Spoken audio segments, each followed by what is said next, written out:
Disney officials are addressing the tragic death of a 2-year-old boy at their Orlando resort this week. Lane Graves was wading in a lagoon when he was pulled underwater by an alligator. Our Aarti Pole spoke with parents today who say their kids were playing in that very same spot, and they're questioning why there aren't more warnings about the now obvious danger. There are more than 1 million alligators in Florida, so sightings are not uncommon. But at a place home to the Magic Kingdom, with young children everywhere, the threat of an alligator attack is unimaginable. We feel awful for the family.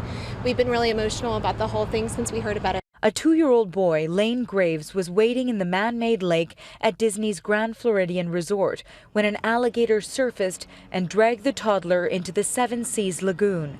His father wrestled with the animal but couldn't fight it off his son. Large search teams scoured the area and recovered the boy's body less than 24 hours later. Authorities believe he drowned, held underwater by the gator. There's a lot of canals and there's a lot of ponds and a lot of lakes that interconnect all the way through the Disney property. And so it wouldn't be unusual at all for alligators to be moving from one body of water to the next. This video, taken by guests at the Grand Floridian Resort, appears to show an alligator in the same lagoon where the toddler was attacked Tuesday.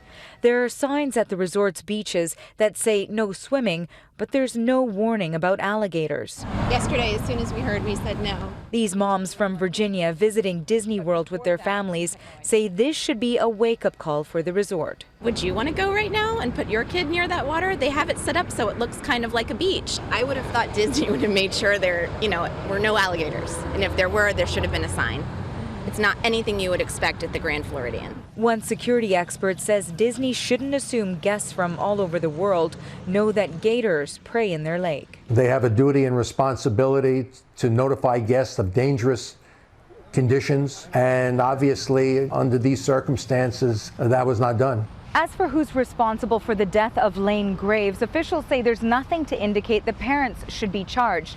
But legal experts say Disney could be held liable for the alligator incident if there's proof of negligence. A Disney spokesperson says the company is now reviewing its signs near water to see whether it should be changed to alert visitors of alligators. Robin? Aarti Pole in Orlando. Thank you, Aarti.